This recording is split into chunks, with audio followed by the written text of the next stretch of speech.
Salut tout le monde, j'espère que vous allez bien. On se retrouve aujourd'hui pour une vidéo update lecture. Donc je vais vous parler de mes dernières lectures du Black November, donc de la semaine 3, 4 et 5 et un petit peu aussi de mon bonus de la semaine 2. Vous l'avez vu dans la précédente vidéo update lecture, les 2 premières semaines du Black November ont été vraiment très prolifiques pour moi. J'ai lu 3 nouvelles sur un week-end, enfin 3 recueils de nouvelles sur un week-end, 3 lectures en 5 jours. Et après, le week-end est arrivé, j'ai voulu entamer ma 4e lecture et elle a traîné. Et à partir de ce moment-là, après, c'était, voilà, la semaine 3, j'ai lu un livre, la semaine 4, 2 et la semaine 5, 2. Bon, c'est pas mauvais comme résultat, on va dire. C'est quand même bien de lire 2 livres par semaine, mais j'étais plus satisfaite de moi sur les 2 premières semaines. Bref, avant de commencer aussi, je voulais surtout vous remercier parce que déjà on a passé la barre des 600 abonnés. Bon, ça fait un petit moment déjà, mais j'avais oublié d'en parler dans ma précédente vidéo. Tout simplement parce que moi là je filme, on est le 1er décembre et en une semaine j'ai pris un petit peu plus de 20 abonnés. Donc merci à toutes et à tous peut-être, à tout le monde de vous être abonnés à ma chaîne. Et merci aussi aux anciens d'être toujours là et de regarder mes vidéos, de mettre des j'aime, des commentaires et voilà. Bref, on va commencer tout de suite puisque la vidéo va être assez longue. Je vais quand même vous parler de 6 livres. Certains je vais en parler assez rapidement je pense, d'autres je vais un petit peu plus développer, on verra. Donc c'est parti. Donc je vais commencer avec mon livre bonus entre guillemets de la semaine 2 qui est Snjord de Ragnar Jonasson chez les éditions Point.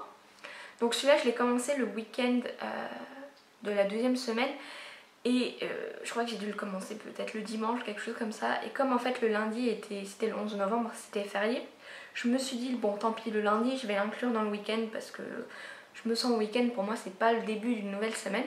Sauf qu'au final je crois que je l'ai gardé jusqu'au mardi. Bref, c'est pas grave, hein, on va pas me taper sur les doigts puisque j'ai dépassé sur la semaine 3. Mais j'avais envie de lire celui-là, donc tant pis, je me suis dit allez c'est pas grave si je dépasse. Donc on est avec la saga Harry Thor de Ragnar Jonasson. J'avais déjà lu un livre de cette saga, c'était Nauts que j'ai lu en 2018. À l'époque j'avais juste découvert que ce livre sortait, j'avais voulu le lire et je ne savais pas que ça faisait partie d'une saga. Voilà, j'avais bien aimé, surtout voilà, déjà ça se passe en Islande. Oui, je suis pas sûre de vous l'avoir dit, mais bon, par rapport au titre et au nom de l'auteur, on peut le deviner. Donc là c'est le premier tome, celui où l'inspecteur Harry Thor sort de l'école de police et va avoir sa première affectation dans un tout petit village, le village le plus septentrional d'ailleurs de l'Islande, qui s'appelle Siglufjordur. Excusez-moi, mon accent islandais n'est pas... Voilà.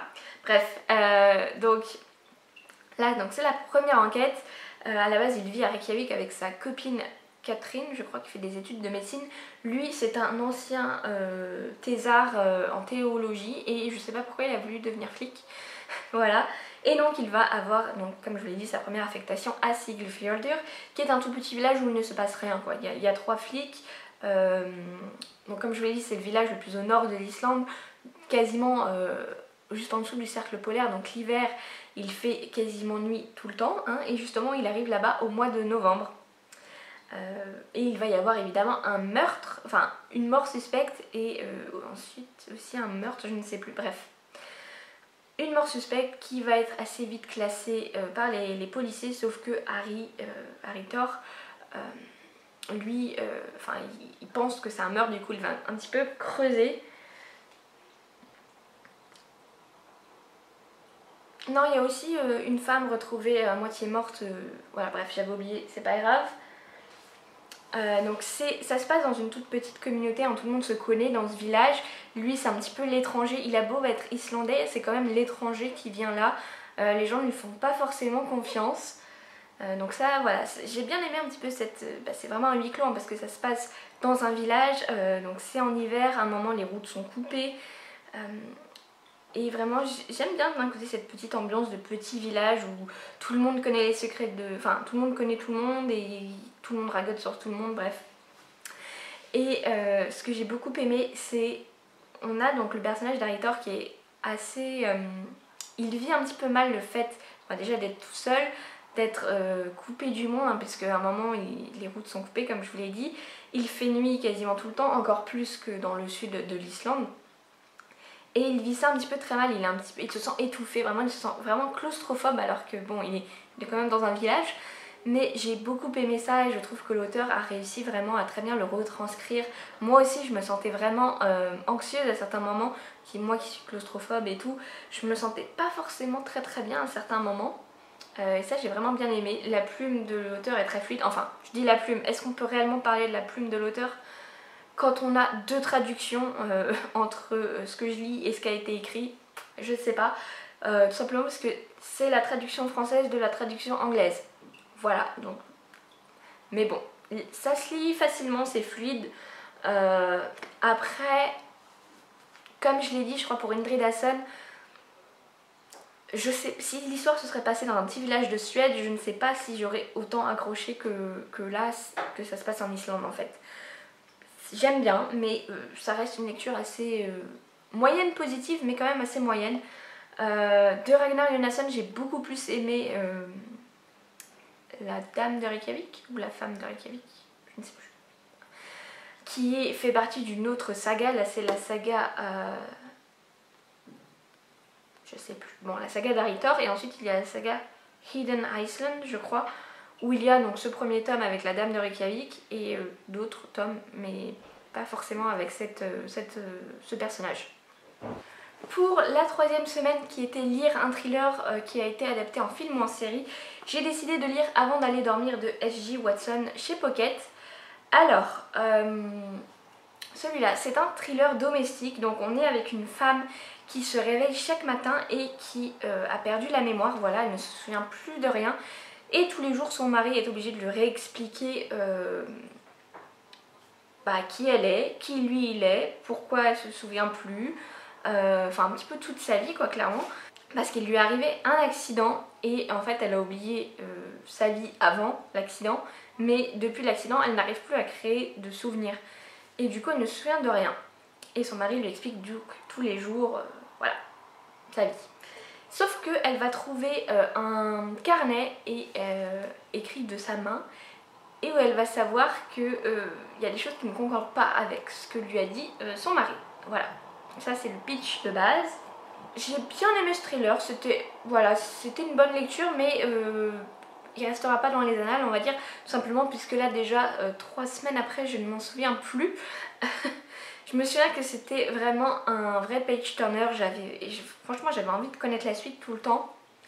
Le seul truc c'est, et je le trouve pas du tout réaliste, mais une fois qu'on a accepté que c'était pas réaliste et qu'on se met dedans, ça passe. Mais si on veut absolument du réalisme pur et dur dans son thriller, ça va pas forcément le faire, hein. C'est-à-dire que toute cette histoire d'amnésie qu'elle perd tous les jours, de souvenirs qu'elle oublie tous les jours, et puis comme certains jours, il y a besoin qu'elle oublie pas, elle oublie pas, enfin, je sais pas, c'est un petit peu particulier.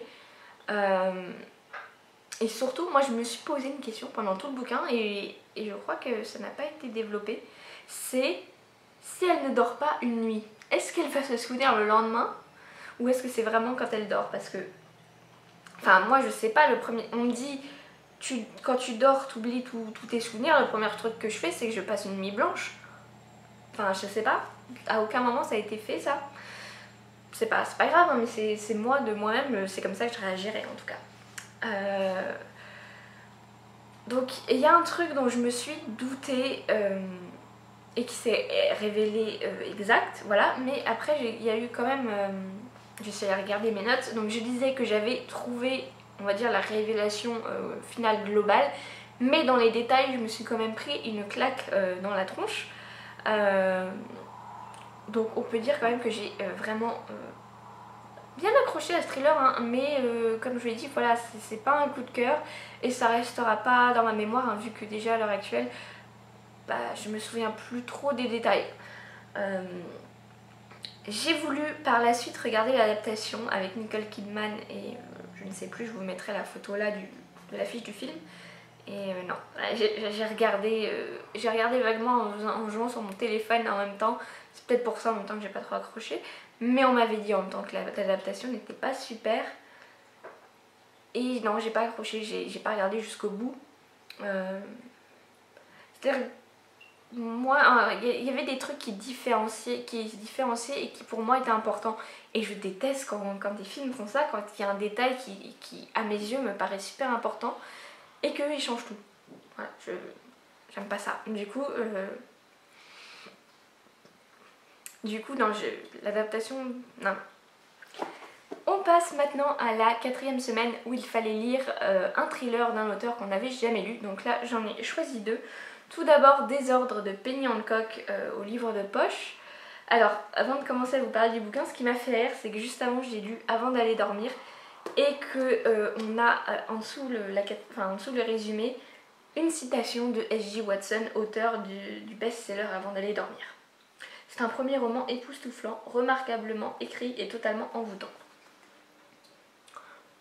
Moi je n'aurais pas dit ça, mais... Alors, ce livre, on est avec Sonia qui est une mère de famille qui a une quarantaine d'années, qui vit à peu près seule puisque sa fille est partie étudier à l'université et son mari voyage énormément et surtout veut déménager en Suisse parce que je crois qu'il a trouvé un travail là-bas, je me souviens plus trop, c'était pas très clair. Bref, en tout cas, il veut aller partir vivre en Suisse et qu'elle vende sa maison qu'elle a héritée de son père, sachant que sa mère n'est pas encore morte. Donc la mère n'a pas hérité de la maison, c'est la fille, et la mère est dans une espèce d'hospice. Voilà. Donc elle vit là-bas seule, et son mari veut absolument qu'elle vende la maison et qu'elle vienne le rejoindre, sauf qu'elle, elle ne veut pas, elle est vraiment très attachée à cette maison qui est au bord de la Tamise. Ça n'a pas l'air d'être un quartier qui fait rêver, hein. Ça fait un petit peu, ça fait un peu quartier industriel. Je sais pas, moi, vous voyez ce livre, la couverture est en noir et blanc. Et bah quand je m'imaginais ce qui se passait dans ma tête, c'était très très gris, très noir et blanc. C'était, voilà, ça me donnait pas envie d'habiter là-bas. Et surtout, elle ne veut pas quitter la maison parce que ça lui rappelle quelque chose qui lui est arrivé quand elle était plus jeune. Donc je vais pas trop rentrer dans les détails puisque on suit alternativement, je sais pas si ça se dit, ce qui se passe dans le présent et aussi quelque chose qui lui est arrivé quand elle était pré-ado, je crois. Voilà. Qui va expliquer un petit peu ce qu'elle va faire dans le présent, puisque tout simplement on a Jazz qui est le neveu de sa meilleure amie, Hélène, qui va venir chez elle taper à la porte et parce qu'il avait rencontré son mari à une fête, sûrement la fête du mari d'Hélène, je crois, son anniversaire, ouais, je crois que c'était ça. Et il avait parlé du coup avec le mari de Sonia, Greg, je crois, oui. Et ils avaient parlé musique, hein, puisque Jazz veut faire de la musique et que son mari, à elle, est passionné de musique aussi, puisqu'ils ont un petit studio avec plein d'instruments et de CD en haut de leur maison. Et il vient pour... oh là là, je suis en train de m'embourber dans ce que je dis, ça devient un peu trop long. Je vais essayer d'aller plus vite. Il vient demander un CD que le mari de Sonia lui avait dit qu'il lui prêterait. Enfin, pas un CD, un vinyle, je crois. Bref, c'est pas grave. Non, un CD, bref.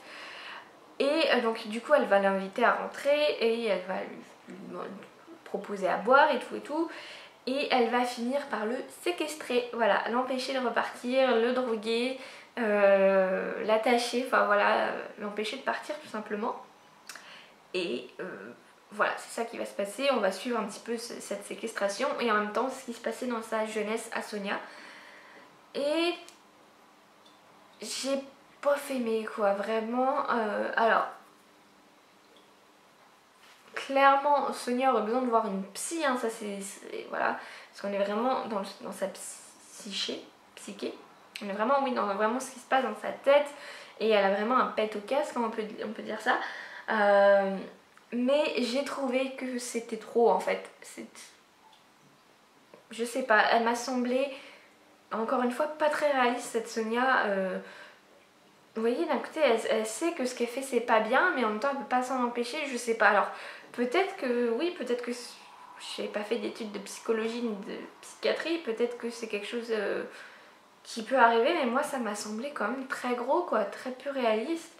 En plus elle va loin, alors on n'est pas dans de la pédophilie ou quoi, hein. Bon, il a 15 ans, mais enfin, on n'est pas non plus là-dedans. Elle veut l'avoir avec lui, avec elle. Elle veut qu'il soit avec elle. Voilà. Elle refuse qu'il reparte avec sa petite amie et sa famille. Voilà. Je sais pas. Au final, j'ai moyennement aimé, vraiment. J'ai pas du tout accroché au personnage de Sonia.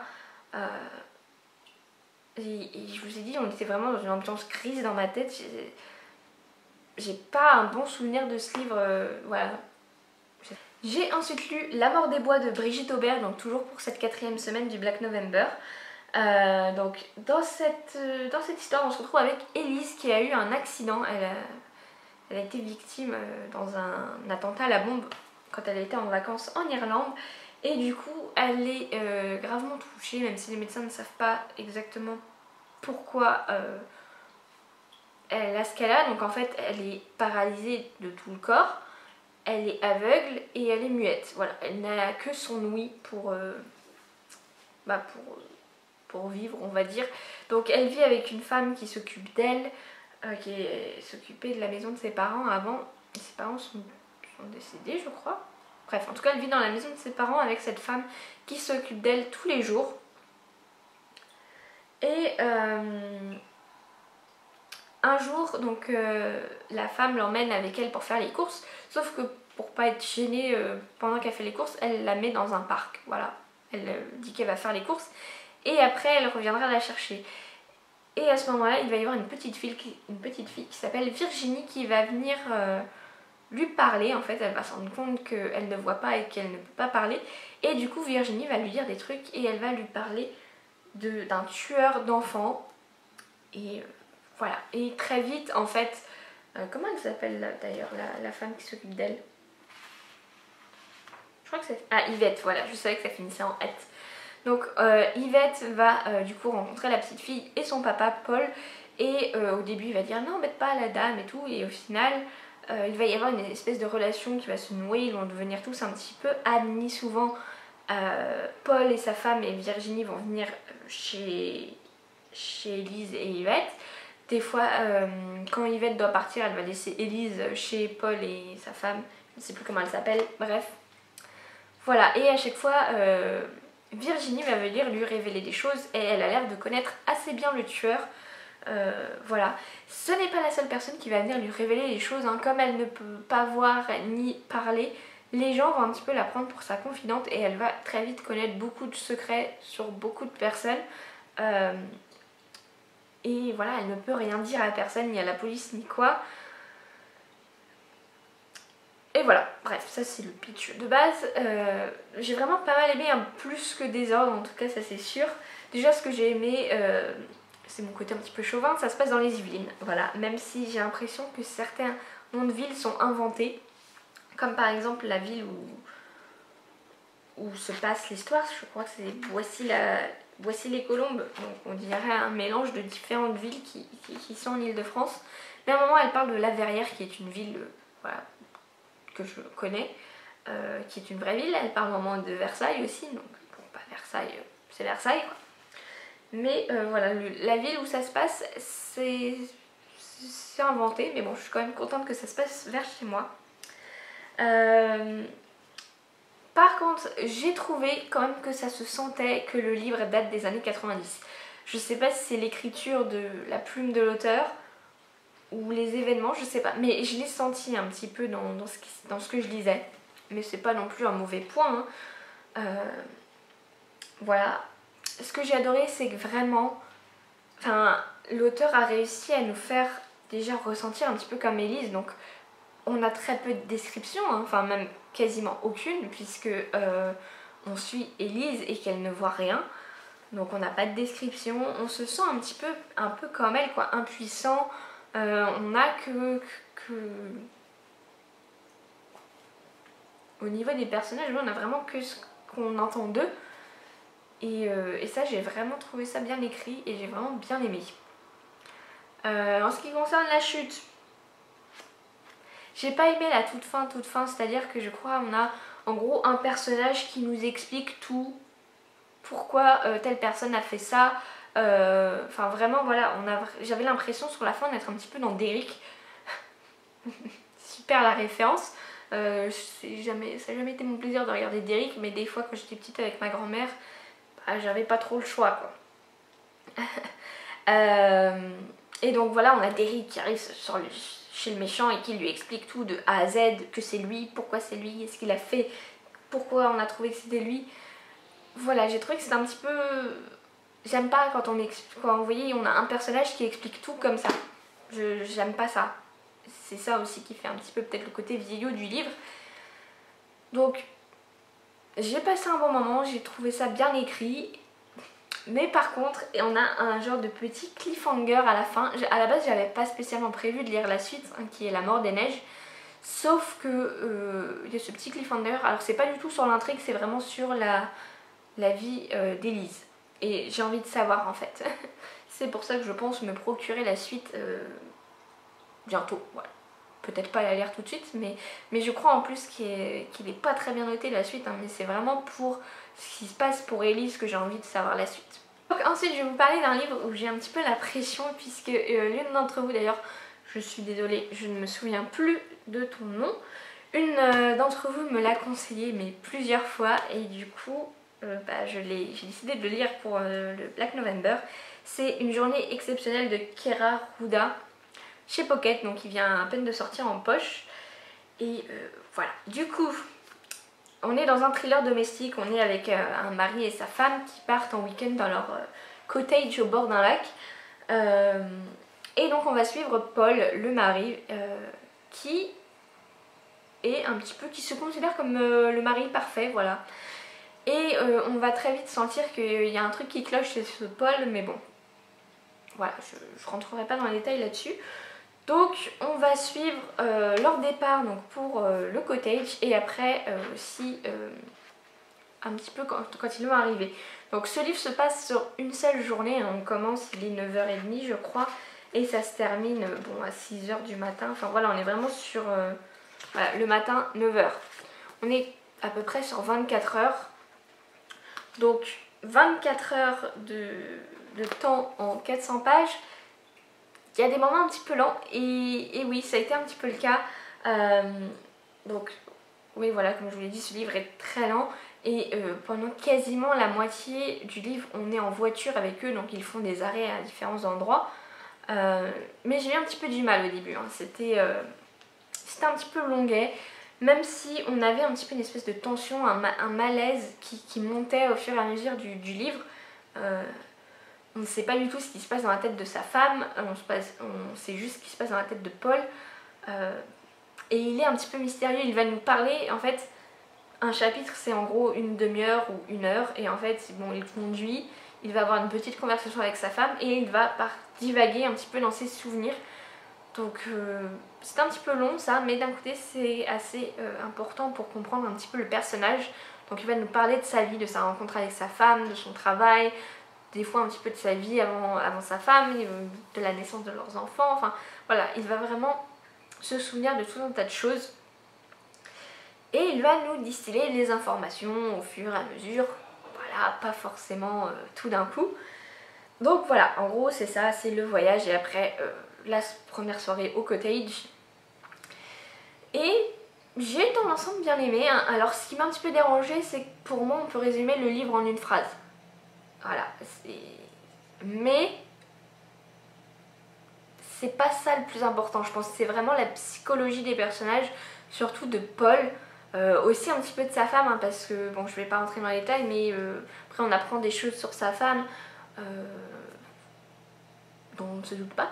Bref, j'ai quand même dans l'ensemble bien aimé, c'est un vrai page turner, hein. Enfin au début c'est un petit peu lent et puis à peu près à la moitié, quand on commence à rentrer dans le vif du sujet, on ne peut plus le lâcher. Franchement, je l'ai lu en une journée je crois à peu près, enfin, ou une journée et demie, je l'ai lu vraiment très rapidement, je pouvais pas le lâcher quoi, j'étais vraiment à fond. Et dans l'ensemble, bon, c'est pas un coup de cœur, hein, mais ça reste quand même une bonne lecture et je suis très contente de l'avoir lu. Et pour finir, j'ai lu Horreur de sang de Alexis Aubank, je sais toujours pas, chez J'ai lu. Donc ce que je ne savais pas en attaquant ce livre, c'est que c'est un tome 2, voilà. Mais on nous parle je pense, beaucoup de choses qui se passent dans le tome 1, donc je ne suis pas sûre que ce soit très utile de le lire. Voilà, donc on se retrouve avec Nimrod Russell, qui est un détective privé, qui est un ancien flic et qui va redevenir flic au moment où le livre commence. On suit aussi Tracy, je crois, Tracy Bradshaw, qui est son ancienne coéquipière, voilà. Et donc on a du coup Judith Gibson, qui est une ancienne petite amie de Nimrod, qui va débarquer un petit peu de nulle part et qui va demander à Nimrod, vu qu'il est détective, de retrouver son mari, puisqu'il a enlevé son fils et il est parti, il a disparu. Et du coup, elle a besoin de l'aide de Nimrod pour les retrouver. En même temps, on a Tracy qui, elle, est sur une enquête pour un homme qui a été retrouvé mort nu dans la forêt. Voilà. Et en même temps, on a une histoire, alors ça s'appelle Aurore de sang puisque ça se passe à un moment où c'est les aurores boréales du siècle, je crois, où il y a vraiment beaucoup d'aurores boréales sur quelques soirées.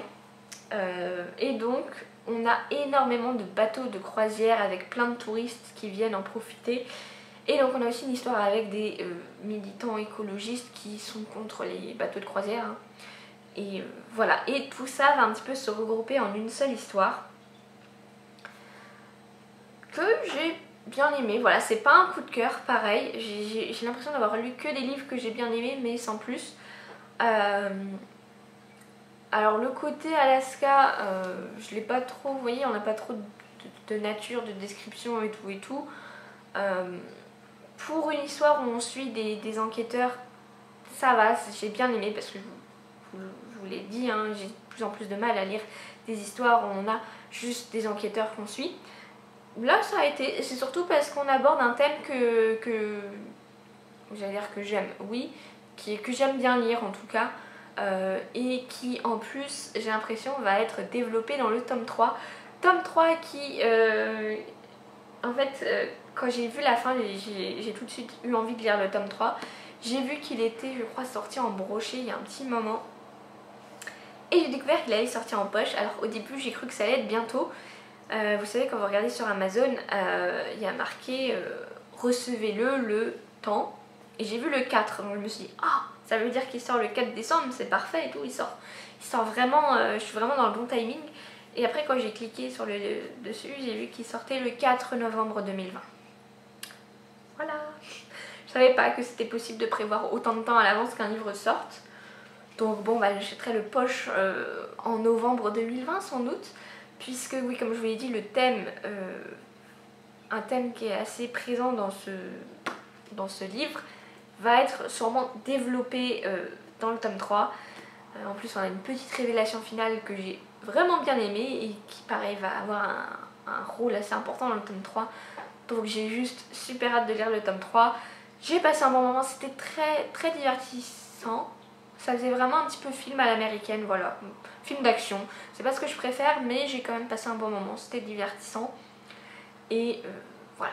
Voilà tout le monde, c'était tout donc pour cette update lecture, pour ce dernier update lecture du Black November. J'ai vraiment passé un super mois de novembre. Hein. Pour moi le mois de novembre généralement ça rime avec début de la dépression hivernale. Et là voilà, j'étais vraiment à fond dans mes lectures et j'ai vraiment aimé ça, ça m'a vraiment... voilà, j'ai juste hâte d'être en novembre prochain pour refaire le Black November. Et pour l'instant je suis un petit peu entre deux challenges, mais d'ici mi-décembre je commencerai le Cold Winter Challenge. J'ai très hâte aussi de le commencer. Je vais à présent vous laisser et on se retrouve très bientôt pour une prochaine vidéo. Salut!